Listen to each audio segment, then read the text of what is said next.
About a month ago, Mr. McKee made a stern announcement and called me into his office. All kind of feelings arose in me, some of which were all too familiar. I reported to his office to find the door locked, and Mrs. Reevy informed me that both Mr. McKee and Mrs. Holden were waiting for me on this very south porch. I knew from experience that a meeting of this nature couldn't be good, and I started racking my brain, going through everything I had said on Facebook during the previous week.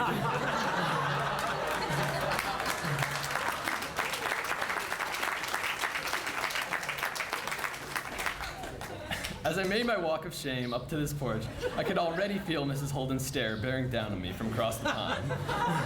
When I finally made it, Mrs. Holden put her arm around me and said, "John, we have something very important to discuss. Do you know what you did?"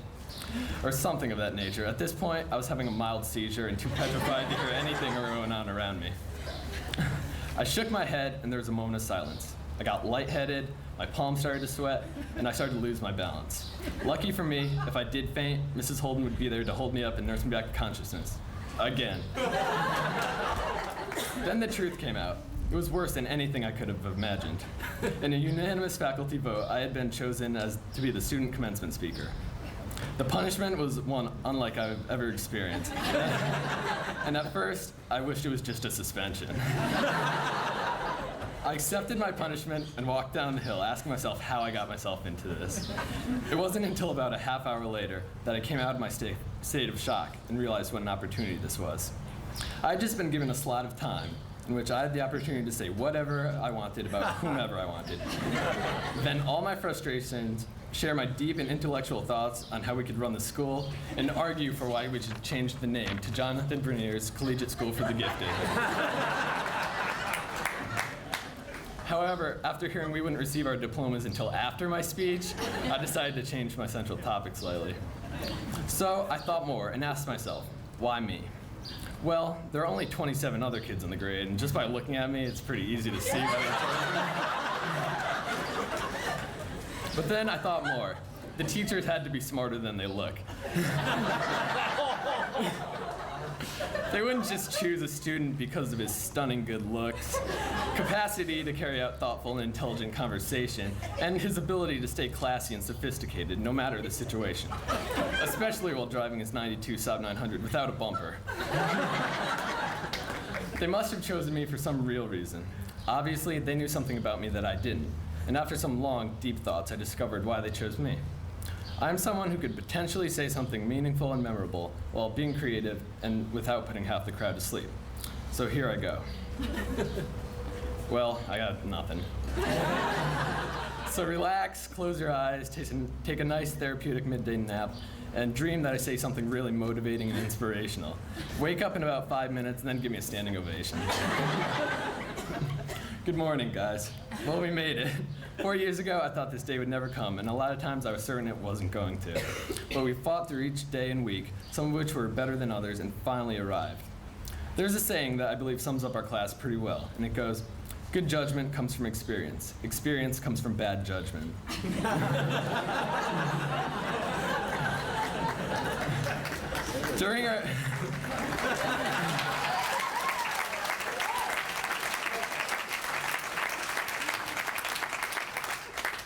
During our years here, whether you're a lifer who came for kindergarten or you're a Laura who came for this year, I'm sure you've made a fair number of mistakes and lapses in good judgment. I can demonstrate this by pointing out a couple statistics about our class.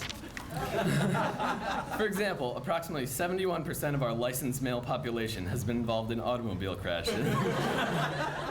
25% of the male population has been prosecuted for driving through campus while riding on top of another student's car. And finally, 100% of our class has been accused of reading Spark Notes and not the actual signed book for English. Of course, there's been many other endeavors in which our best judgment didn't serve us well. A good example would be how we rented a dunk booth to raise money for homecoming. Of course, the temperature ended up being 35 degrees and windy. It wasn't the easiest thing in the world to find volunteers, and we didn't even break even, let alone make money. Did good judgment serve our class well at the end of last year when executive council elections rolled around? The majority of the class ended up voting Glenn, Kieran, and me to be class officers.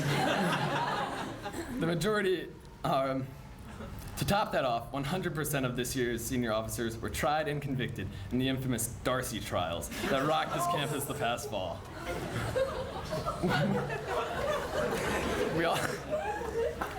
We all make mistakes. Of course, we cannot forget when a certain founder scholar who scored perfectly on our ACTs managed to miscount the votes of 4 judges, robbing me of my chance to claim the Mr. McTurnan crown. Kate, I hope you know you owe me a sash and a crown. But the great thing about all this is the experience that we have gained. In all those instances, members of our class have exhibited less than stellar judgment, but it doesn't really matter because we were fortunate enough to do it in an environment that cares about us and know we will make mistakes and wants to help mold us for the future. A future in which we may not get a second chance. Chase wants us to learn from our mistakes so history does not repeat itself.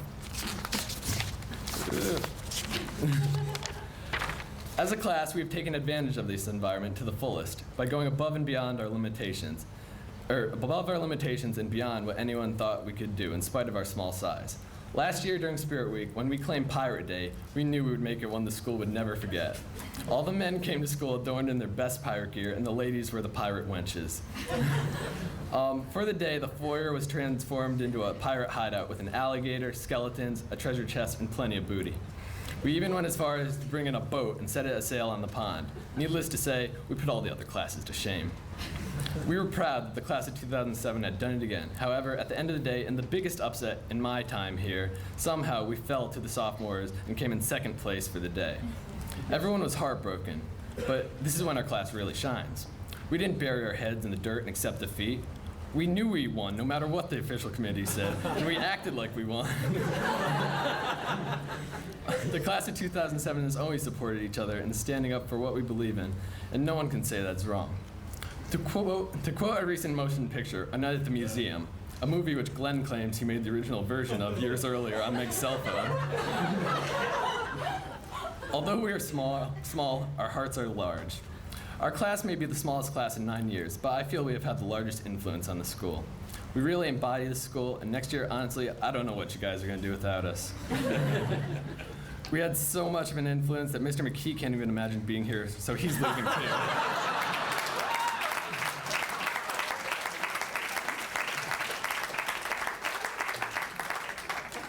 The school will be much different next year, not just because of the addition. The ultimate Frisbee field will never be the same after we leave, nor will the stage, as Chase will be losing some of its finest actors. And well, I don't even want to think about Mr. Wigren. He's going to be hurting next year without Luke and I on the golf team shooting our scores in the mid-60s for 9 holes. So next year, good luck without us. As the building goes, so do we. Probably the last Chase Collegiate class of this size ever. Next year, I wish you all the luck in reinventing yourselves. Class of 2007, freshman year, I wanted nothing more than to not be part of you. But through my 4 years here, you've made me realize there's room for a 28th. You took me in and made me feel like I belonged when I was positive I didn't. You all taught me something that I will take with me in life, and that is that when we stick together as a class, we can accomplish any goal which is put before us. I wish you all the luck in life. On behalf of myself and the class, I would like to thank our teachers and parents for supporting and standing by us through thick and thin. Now there's something I've been waiting to do for 13 years.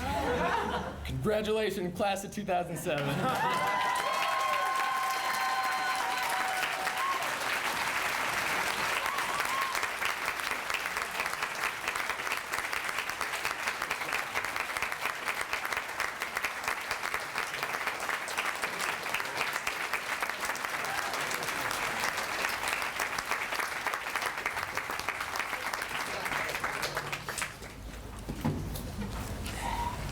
Better Mr. Ferrari than me having to follow that. I would next like to call on Mr. Ferrari, our musical director, to lead the upper school chorus in a gift to the class of 2007.